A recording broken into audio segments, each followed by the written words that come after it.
नमस्कार विद्यार्थी मित्रांनो, विष्णू या युट्यूब चॅनलवर तुमचं स्वागत आहे.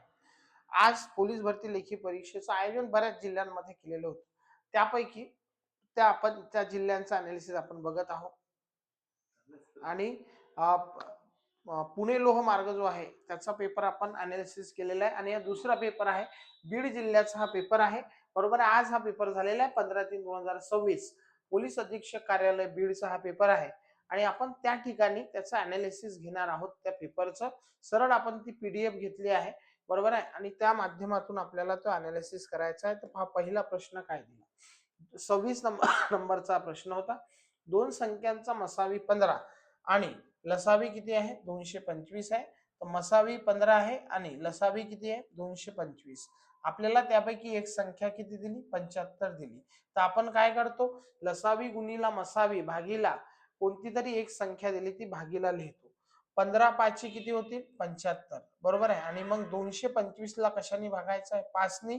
22 दुनी 44 आणि 45. ऑप्शन क्रमांक डी हे आपलं उत्तर असायला पाहिजे. पहिल्या प्रश्नाचं म्हणजे 26व्या प्रश्नाचं उत्तर कसं काय असणार आहे, ऑप्शन क्रमांक डी हे आपलं उत्तर असेल. आणि जे आहे प्रश्न आपण त्या ठिकाणी पाहत आहोत.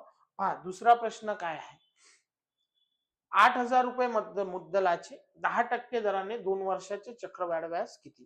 तर काय करायचं, 10% म्हणजे किती 1/10 आणि आपल्याला लिहायचं काय त्याच्यावर आपल्याला 10% म्हणजे 1/10. तर 10 वर व्याज किती भेटलं 1. किती वर्ष आहे 2 वर्ष आहे. तर हे आपल्याला लिहायचं आहे 2 वेळा. 11चा वर्ग किती 10चा वर्ग 100. 11चा वर्ग किती 121. बरोबर आहे. मग आता ही झाली मुद्दल आणि ही झाली रास. बरोबर आहे. आपल्याला काय पाहिजे 2 वर्षाचे चक्रवाढ व्याज पाहिजे. तर यांच्या मधला फरक किती आहे 21. हे 21 म्हणजे काय आहे चक्रवाढ व्याज. पण आपल्याला ती मुद्दल 100 दिली नव्हती. 100च्या बदला बरोबर आहे 2 शून्य कट केले तर किती आले 80. म्हणजे याचा अर्थ आपल्याला कशाने गुणायचा आहे 80 ने त्या ठिकाणी गुणायचं आहे. शून्य आहे तर काय लिहा 0. 8 1 8 आणि 8 दोन्ही किती 16. म्हणजे आपलं उत्तर किती 1680. कोणताही फॉर्म्युला न लावता आपल्याला उत्तर त्या ठिकाणी काढता येईल. बरोबर आहे. पहा पुढचा प्रश्न आपल्याला काय दिला, एका वस्तूची विक्री किंमत दिली. बरोबर आहे. त्या वस्तूची विक्री किंमत किती दिली 540. एका वस्तूची विक्री किंमत 540 आहे. त्यावर 10% तोटा झाला तर त्या वस्तूची खरेदी किंमत किती. बरोबर आहे. एक वस्तू 10% तोट्यात विकली म्हणजे ती टक्केवारीमध्ये किती झाली 90%. बरोबर आहे. आणि विक्री किंमत किती आहे 540. एका वस्तूवर 10% तोटा झाला म्हणजे ती वस्तू 90%ला विकली तर त्या वस्तूची खरेदी किंमत म्हणजे काय पाहिजे आपल्याला 100% त्या ठिकाणी पाहिजे. नमसक 54 तर 10 किती 600. बरोबर आहे. तर आपलं उत्तर किती येणार आहे 600. ऑप्शन क्रमांक 2 600 हे आपलं उत्तर त्या ठिकाणी असायला पाहिजे. बरोबर आहे. पहा पुढचा प्रश्न त्या ठिकाणी आपण घेत आहोत. प्रश्न काय दिला, 15 मजुरांना एक काम पूर्ण करण्यास 24 दिवस लागतात तर तेच काम 8 दिवसात पूर्ण करण्यासाठी किती मजूर लागतील. काय करतो आपण, मजूर गुणीला दिवस. किती मजूर आहेत 15. किती दिवस लागत आहे 24. तेच काम 8 मजुरांना किती दिवसात ते पूर्ण करतील 8 त्रिक 24 आणि 15 त्रिक किती 45. ऑप्शन क्रमांक बी हे आपलं उत्तर असायला पाहिजे. आणि सरळ सरळ आपण पीडीएफ वरून जे आहे त्या ठिकाणी ते पाहतो. पुढचा प्रश्न पहा, 30 नंबरचा प्रश्न काय दिलेला आहे. या 30 नंबरच्या प्रश्नामध्ये आपल्याला दिलेला आहे, एका वर्गात 40 विद्यार्थ्यांचे सरासरी वय 15 वर्ष आहे. शिक्षकांचे वय मिळवले तर सरासरी 1 ने वाढते. बरोबर आहे. एका वर्गात टोटल विद्यार्थी किती आहे 40. यांचं सरासरी वय किती आहे 15. शिक्षकांचं वय मिळवलं तर सरासरी 1 ने वाढते म्हणजे 15 ची किती होईल 16. बरोबर आहे. पण हे एक वय जे आहे या 40 ही लोकांचं वाढेल तर 40 एक किती 40. बरोबर आहे. तर 40 अधिक 16 किती 56. म्हणजे याचा अर्थ ऑप्शन क्रमांक डी 56 हे आपलं उत्तर असायला पाहिजे. बरोबर आहे. आणि हा सरासरीवर बऱ्याच वेळा आलेला हा प्रश्न आहे आणि प्रश्न आपण त्या ठिकाणी पाहला. पुढचा प्रश्न आपल्याला पाहायचा आहे, सरासरीवरचा आपण प्रश्न पाहला. पहा आपल्याला प्रश्न काय दिलेला आहे. 31 नंबरचा प्रश्न आहे, मालिकेतील पुढची संख्या आपल्याला सांगायची आहे. काय दिलं आपल्याला 5 8 12 बरोबर आहे, नंतर 17 आणि 23. पुढची संख्या आपल्याला सांगायची आहे. प्लस केलं तर किती आहे 3, बरोबर आहे. 8 आणि 4 12, 12 आणि 5 17, 17 आणि 6 किती 23. याचा अर्थ मला पुढची संख्या पाहिजे, तर अधिक 6 आहे, तर 23 आणि 7, कारण अधिक 7 23 आणि 7 किती 30. ऑप्शन क्रमांक बी हे आपलं उत्तर असायला पाहिजे. 31 क्रमांकाचा प्रश्न आपण पाहला. पुढे पहा 32 नंबरचा प्रश्न आपल्याला दिलेला आहे. काय दिला, एका चौरसाचे क्षेत्रफळ 144 चौरस सेंटीमीटर आहे, त्या कर्णाची लांबी किती. बरोबर आहे. मग आता आपल्याला माहित आहे की 144 क्षेत्रफळ आहे, म्हणजे याचा अर्थ ती बाजू किती आहे 12 आहे, तर 12√2 हे आपलं उत्तर असायला पाहिजे. फक्त आपल्याला त्या समोर √2 हे जर लिहिलं तर आपल्याला त्या ठिकाणी उत्तर भेटते. आणि प्रश्न आपण पाहला. पहा 33 नंबरचा प्रश्न आपल्याला दिलेला आहे. आणि काय दिलेला होता प्रश्न आपल्याला पाहायचा आहे. एका संख्येचे 40% 80 आहे, त्या संख्येचे 60% किती. याच्या अगोदर आपण पुणे लोहमार्गचं जे अनालिसिस केलं, जो व्हिडिओ टाकलेला आहे, सेम प्रश्न हा आजच, बरोबर आहे, त्याच पेपरमध्ये त्याच संख्या घेऊन आलेला आहे. एका संख्येचे किती आहे 40% 80 आहे, म्हणजे 40% म्हणजे किती आहेत 80, तर त्या संख्येचे किती पाहिजे 60% पाहिजे. 40 दुनी 80 तर 60 दुनी किती 120, म्हणजे उत्तर किती असणार आहे 120. ऑप्शन क्रमांक ए हे त्या प्रश्नाचं उत्तर असायला पाहिजे. बरोबर आहे. पुढचा प्रश्न पहा काय दिला, प्रश्न क्रमांक 34. काय दिलेला आहे, एका वर्तुळाची त्रिज्या 7 सेंटीमीटर आहे, तर क्षेत्रफळ किती. हे स्पर्धा परीक्षेची तयारी करणाऱ्या, पोलीस भरतीची तयारी करणाऱ्या विद्यार्थ्यांना हे माहित पाहिजे. त्रिज्या 7 असेल तर व्यास किती असतो 14, बरोबर आहे. परीघ किती असतो 44 आणि क्षेत्रफळ किती 154. तर याला पेन घ्यायचं काम नाही, उत्तर किती असणार आहे 154 हे आपलं उत्तर त्या ठिकाणी असेल. प्रश्न क्रमांक पहा 30 काय दिलेला आहे, एका संख्येला 15 ने भागल्यास बाकी किती उरते 8, तर त्याच संख्येला 5 ने भागल्यास उत्तर किती येईल. मग आता मला समजलं की 15 ने भागल्यास बाकी किती उरते 8, बाकी मला 8 उरते. त्याच संख्येला कितीने भागलं, जर 5 ने भागलं, बरोबर आहे, तर 5 ने भागलं तर बाकी किती उरणार आहे 3, बरोबर आहे. आता हे 8 उरतात, 15 ने भाग जातो म्हणजेच तिला 5 ने भाग जातो. मग बाकी जर 8 उरतात तर त्याला पुन्हा जर 5 ने भाग दिला तर किती उरेल 3, म्हणजे याचं उत्तर किती येईल ऑप्शन क्रमांक सी 3 हे आपलं उत्तर त्या ठिकाणी असेल. पुढचा प्रश्न पहा 37 नंबरचा प्रश्न आहे. आणि प्रश्न काय दिलेला आहे आपल्याला, 25 चा वर्ग म्हणजे किती 6 625 वजा 15 चा वर्ग 1 दुनी 2, बरोबर आहे, आणि 25. मग आपल्याला 600 मधून 200 गेले किती उरले 400, तर आपलं उत्तर त्या ठिकाणी किती असायला पाहिजे 400. हे ऑप्शन क्रमांक डी हे आपलं उत्तर आहे. 37 नंबरचा प्रश्न आपण सॉल्व्ह केला. पहा 38 नंबरचा प्रश्न आहे. आणि काय प्रश्न दिलेला आहे, तर 500 रुपयांच्या एका नोटेच्या बदल्यात 5 रुपयाची किती नाणी लागतील. बरोबर आहे. 500 रुपयाची एक नोट आहे, तर या 500 रुपयाच्या बदल्यात जर आपण 5 रुपयाची एक नोट घेतली तर कितीचा भाग जाईल 100चा, तर उत्तर किती असणार आहे 100. तर किती नाणे मिळतील 100 नाणे त्या ठिकाणी मिळतील. बरोबर आहे. 39 एका त्रिकोणाचे 2 कोन आपल्याला माहित आहे, त्रिकोणाच्या 3 कोनांच्या मापाची बेरीज किती असते 180. 2 कोन दिले, तिसरा कोन आपल्याला त्या ठिकाणी विचारलेला होता. आणि प्रश्न क्रमांक पहा 40 जो प्रश्न आहे तो स्पष्ट दिसत नाही, पण तरी आपण प्रयत्न करू. 5 चा इथं काहीतरी संख्या दिलेली आहे 625, तर x ची किंमत आपल्याला त्या ठिकाणी काढायची आहे. बरोबर आहे. मग आता समजा आपल्याला 625 जर म्हटलं तर काय आहे पहा, 5 गुणिला 5 किती होतात 25 गुणिला 5 125 गुणिला 5 किती 625.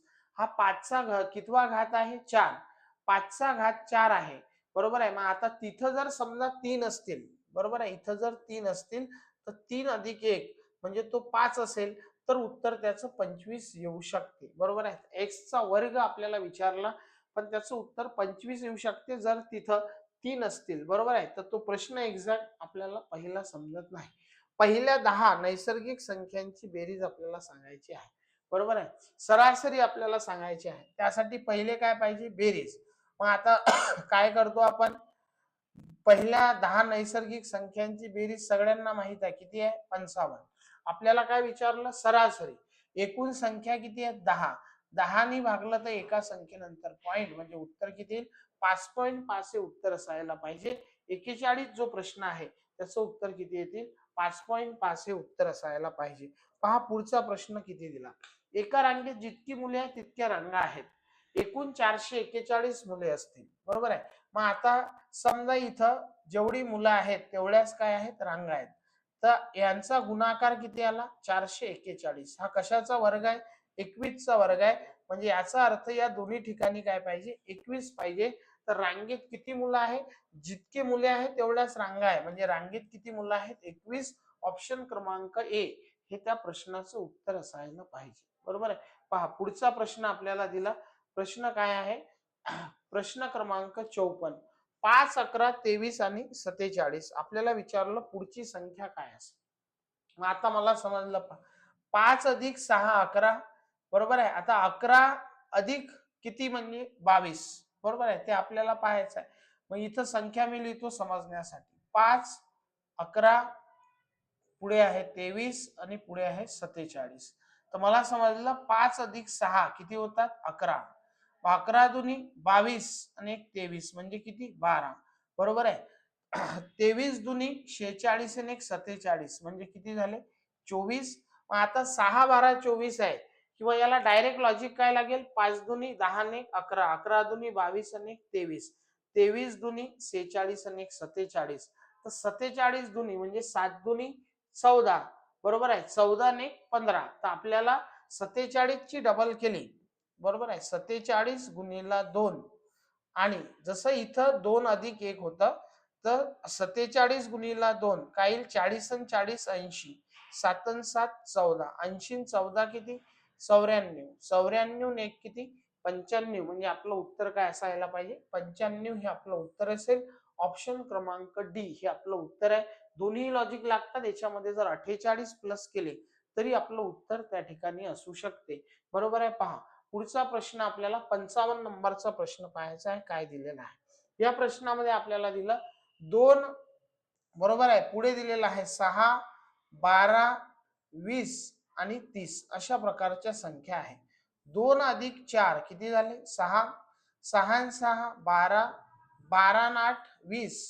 20 आणि 10 किती? 30. तर मला समजलं लॉजिक 4, 6, 8, 10 पुढे काय पाहिजे? 12. तर 30 अधिक 12 किती होतील? 42. म्हणून माझं उत्तर काय असणार आहे? ऑप्शन क्रमांक ए 42 हे उत्तर असायला पाहिजे. तुम्ही जर पाहिलं असेल तर या पेपरमध्ये बीडच्या पेपरमध्ये खूप जास्त नंबर सिरीज त्यांनी विचारल्या आहे. तर त्यामुळे नंबर सिरीज जे आहे ते आपल्याला माहिती पाहिजे. पहा प्रश्न क्रमांक 56 आपल्याला पाहायचा आहे काय असेल. या प्रश्नामध्ये काय दिलं? 8चा वर्ग 64 आहे. बरोबर आहे. तर 9चा वर्ग किती? 81. सरळ सरळ आता याचे बरेचसे लॉजिक लागतात. 8चा वर्ग 64.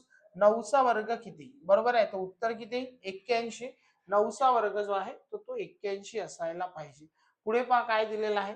पुढचा प्रश्न आहे. प्रश्न अत्यंत सोपी आहे. 2 म्हणजे 8, 3 म्हणजे 27, तर 4 म्हणजे किती असा प्रश्न आपल्याला विचारला. 2चा घन 8 आहे. 3चा घन 27 आहे. 4चा घन 4 चूक 16 16 चूक किती? 64. ऑप्शन क्रमांक बी हे आपलं उत्तर असायला पाहिजे. आणि तशाच प्रकारचा पुढचा जो प्रश्न आहे बरोबर आहे 58 नंबरचा जो प्रश्न आहे त्याच प्रकारचा प्रश्न आहे. पहा काय दिलं? 3 म्हणजे 9 तर 5 म्हणजे किती? 3चा वर्ग 9 आहे. 5चा वर्ग किती आहे? 25. ऑप्शन क्रमांक ए. जर आता इथं 2 लॉजिक लागतात. लक्ष द्या. इथं अडचण काय आहे? 3 म्हणजे आपल्याला काय दिलेलं आहे? 9. बरोबर आहे. आणि इथं विचारलं 5 म्हणजे किती असेल? जर पहिलं लॉजिक लावलं तर 3चा वर्ग 9, 5चा वर्ग किती? 25 येईल. दुसरं जर लॉजिक लावलं तर 3 म्हणजे 9 तर 5 म्हणजे किती? दुसरं लॉजिक काय लागेल? 3 त्रिक 9 तर 5 त्रिक किती? 15. बरोबर आहे. 5 त्रिक येणार आहे 15. आता तुम्ही पाहिलं तर 25 ऑप्शन मध्ये आहे, 15 ऑप्शन मध्ये आहे. अशा वेळेस जे उत्तर पत्रिकेमध्ये उत्तर देईल ते उत्तर शेवटचं म्हणजे फायनल उत्तर मानल्या जाते. याचे लॉजिक दोन्ही लागतात. पण जनरली वर्ग तो दिलेला आहे तर त्याचं उत्तर 25 असायला पाहिजे. शेवटी ते काय देतात फायनल उत्तर? 15 ही त्याचं उत्तर दिलं तर ते चुकीचं येणार नाही. त्याच्यामुळे आन्सर की मध्ये ते चेक करावं लागेल. पुढचा प्रश्न पहा, 59 नंबरचा प्रश्न काय दिला. 59 नंबर मध्ये एबीसी ला काय दिलं, ZYX बरोबर आहे. मग आता MNO, तर मला समजलं हा ए च्या विरुद्ध कोण आहे Z, बी च्या विरुद्ध Y, सी च्या विरुद्ध कोण आहे X. तर M बरोबर आहे, हे काय झाले 13. आता ही झाली 13 सिरीज, 13 आणि 13 26, MNOP अशा प्रकारे आपण त्या ठिकाणी लिहितो. तर MNO आपल्याला दिलं, MNO ला आपण काय लिहू. मग आता सांगा याच्या अगोदर M च्या विरुद्ध कोण आहे N. आता M च्या अगोदर कोण येते, बरोबर आहे L 12 नंबर, त्याच्या अगोदर कोण होते 11 नंबर म्हणजे काय K.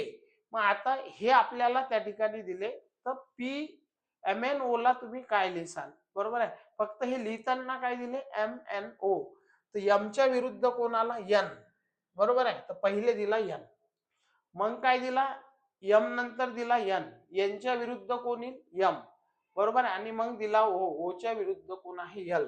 तर उत्तर काय असणार आहे NML हे उत्तर असायला पाहिजे. KLM हे उत्तर येणार नाही, कारण आपल्याला विरुद्ध कोणाचा विचारला, MNO च्या विरुद्ध आपल्याला विचारलेला आहे. पुढचा प्रश्न पहा, 60 नंबरचा प्रश्न आहे. एका सांकेतिक भाषेमध्ये कूट लँग्वेज, बरोबर आहे, कोडिंग डिकोडिंगचा प्रश्न आहे.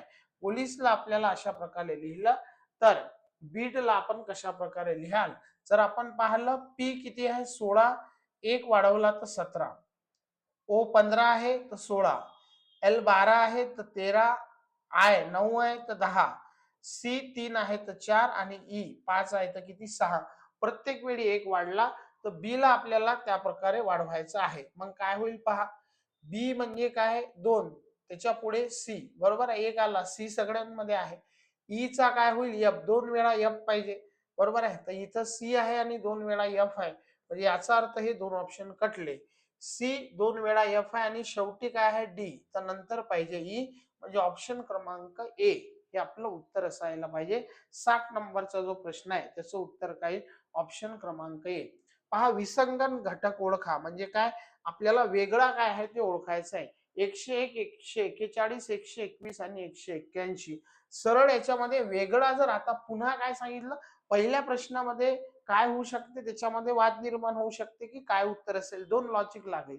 इथं वेगवेगळे लॉजिक लागतील, पण सरळ आपल्याला दिसत आहे 121 जर वर्ग सोडला तर बाकीचे वर्ग नाही, तर विसंगत घटक कोण असणार आहे 121 हे आपलं उत्तर असेल. प्रश्न क्रमांक 62 दिलेला आहे, पहा काय दिलेला आहे. 62 चा पुन्हा विसंगत घटक ओळखा, ते आपल्याला विचारलं. काय दिलेलं आहे, पोलीस, फौजदार, हवालदार आणि शिक्षक. अत्यंत सोपी. आता याच्यामध्ये सरळ सरळ दिलेला आहे, पोलीस जो आहे, बरोबर आहे, पोलीस, फौजदार आणि हवालदार हे काय आहे एकाच डिपार्टमेंट मध्ये, बरोबर आहे, डिफेन्स मधले, म्हणजे जे आपल्या सुरक्षेसाठी, जे आपली सुरक्षा ज्यांच्यावर डिपेंड असते ते लोक आहेत. आणि शिक्षक जे आहे तो एक विद्यार्थ्यांना शिकवण्या, ज्याला शिकवतो त्याला आपण शिक्षक म्हणतो. या तिघांमध्ये वेगळा जो आहे तो कोण आहे, शिक्षक आहे. पोलीस, फौजदार आणि हवालदार हे एका गटात बसतील. शिक्षक जो आहे त्याच्यामधला विसंगत घटक आहे, त्याच्यामुळे शिक्षक हे उत्तर येईल. पुढचं पहा काय दिलेलं आहे, धनुष्यबाण, धनुष्यासाठी दिलं बाण, तर आपल्याला पुढे काय दिलेलं आहे, पिस्तूल साठी काय असेल, बरोबर आहे. धनुष्यामधून काय निघते, बाण, बरोबर आहे, किंवा धनुष्यासोबत, बरोबर आहे. तर धनुष्यासोबत आपण त्या ठिकाणी काय करतो, बाण हा त्या ठिकाणी निघतो. पिस्तूल मधून त्या ठिकाणी काय निघेल किंवा तसा संबंध कोणाचा आहे.